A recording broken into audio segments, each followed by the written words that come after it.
Hello everyone and welcome to Stan the Wine Man TV. I am your host, Stan Rattan, and this is a blue collar wine show where I help you spend your wine dollars wisely. And we are talking Chardonnay from France, in particular Beaujolais and Burgundy.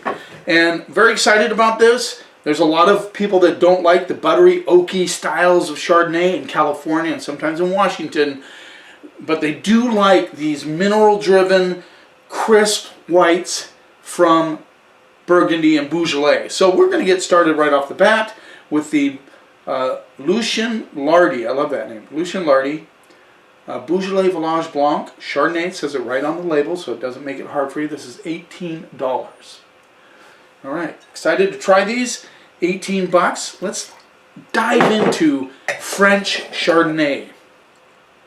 They don't like to use oak there. Beaujolais, of course, we're coming up to Thanksgiving. A lot of people drink the Beaujolais Nouveau, which is Gamay. Gamay is the main grape of Beaujolais, but they also do Chardonnay there, and I believe they also do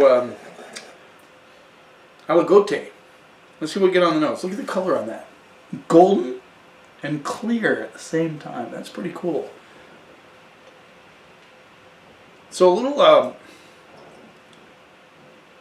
lot of pear, a little bit of wet stone. That's about it. Pear and wet stone. Not super exciting aromatically, but I do like pear, so I like the nose. Let's see what we get on the palate.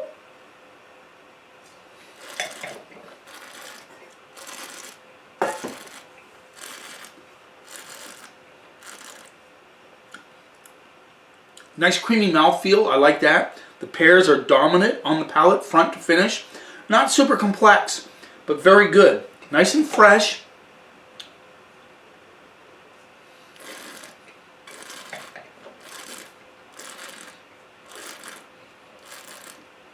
This has a little buttery component going on, which is, this may be a nice one for a California Chardonnay lover to just go, hey, I want to try a Chardonnay from France, in particular Beaujolais. I am going to give this one a try. I think you'd like it. Certainly one of the more buttery Chardonnays I've tasted from this region.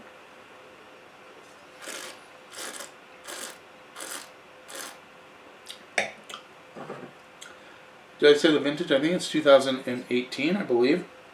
Yeah, 2018. So, interesting. Must have been a little bit warmer there.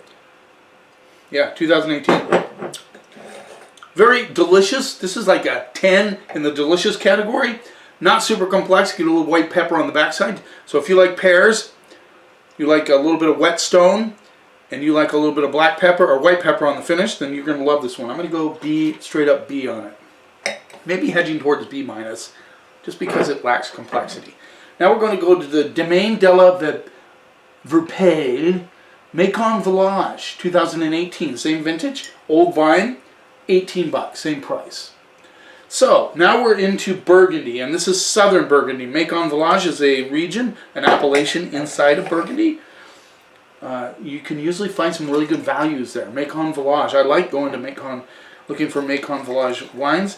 You have straight up Macon, which is a little lesser quality than Macon-Villages, which means that they have certain villages where they source the fruit from. Let's see what we get on the nose. So I get pear on this, but I also get an interesting, like, look at the color. This one about the same color as the other one, maybe even a little lighter. I get like a vegetation thing going on. Pears as well, a little bit of apple blended in there. A little touch of caramel, but not much.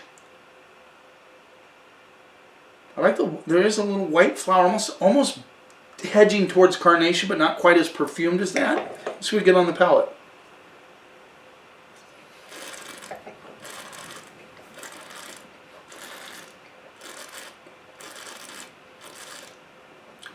Much more complex than the first one.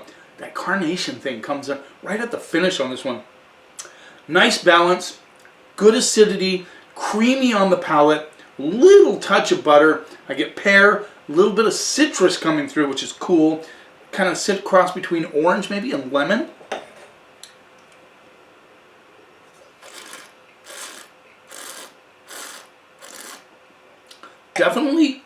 butter component on this one as well. So 18, didn't look it up. Must have been a warmer vintage. That's how you get that kind of buttery element out of a Chardonnay. Then you start throwing oak on it, and then you get that toasty, real super buttery butterscotch edge to it. But this doesn't have that. But this is a very, very good Chardonnay for $18. I think it's a fantastic play. Once again, if you're a Chardonnay drinker from California, you might want to search this one out. You would like it. I guarantee it. Doesn't have a doesn't have a ton of boatload of minerality, but it definitely is there. Not as much white pepper as that one on the back side, but it has just a skosh of that.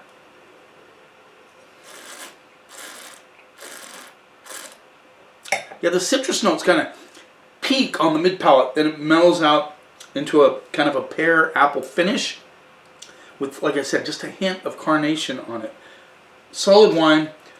I'm going to go B+ on that one. I think that's an excellent example of a Chardonnay from Burgundy. Now we're going to go on to a Saint-Romain, which is an area in the Beaune, Alain Gros, 2017.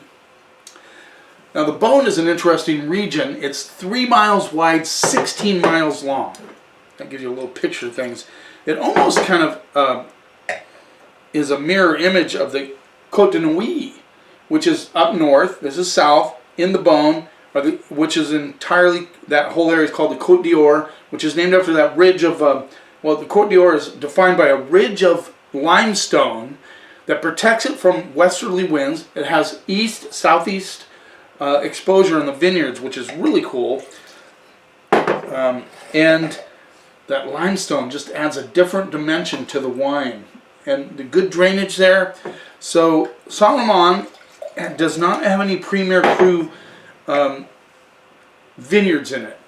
So what you want from Saint-Romain, where you're going to get the most effective wines, this is $42. Sorry, I'm getting all excited here. $42. I think you can get it around $35. This was just the price that the vendor gave me, but I think you can probably get it cheaper than that. Oh, stink right off the bat. So once again, good vintage, 2017. They had a string of tough vintages in Burgundy with hail and frost and all that. But 17 turned out good. And a lot of the producers were like, finally, we got a vintage that we can actually produce something and sell something and make some money. So that was one of them. $42. Wine Searcher said around $35, so I think you can get it for less. A little stink action on the nose, like a little bit of that, you know, you strike a match with pear underneath. I mean, this baby is stinky, I'm telling you. I wish you could smell it. Stinky. Same color. They're all about the same color. This is a little lighter to me. But yeah. Ooh. Old World, sometimes you get that. Can you imagine? 3 miles wide, 16 miles long. Very similar to Côte de Nuits, which is all part of the Côte d'Or. So you have Côte de Nuits, the Beaune, down south of the Côte d'Or.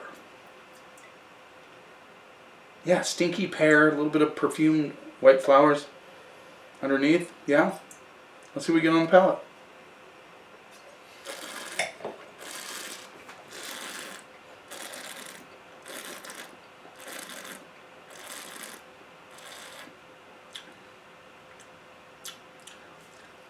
The complexity in this is far more than either one of these two.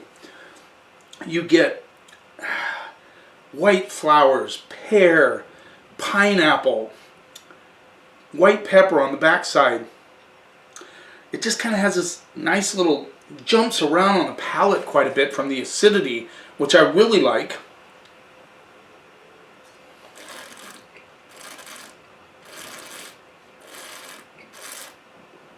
Yeah, it's that pineapple pear. It really sings on the palate. It really sings. I would have this with mussels, with clams, with oysters. Crab would be delicious with this. It goes slightly creamy on the finish, but this is just a solid Chardonnay. What are you saying, Stan? $42, come on. You're the blue collar wine guy. Well, it's not all about cheap with me. But I just want to know that if you're going to spend $35 to $42 on a Chardonnay, guess what?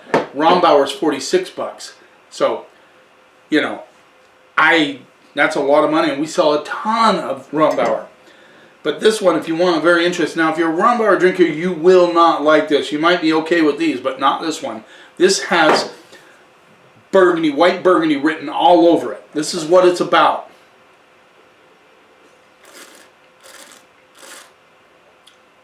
Little hint of a vegetal component, but not strong. This has good balance. This has just that crazy jazzy feel in the palate, which I really like. I'm going to go straight up A on that. Thanks for taking a little bit of time out of your day. I hope you learned a little bit about the Chardonnays from France, in that particular region of France. Don't forget to subscribe to my channel. You keep watching, and I'll keep helping you spend your wine dollars wisely.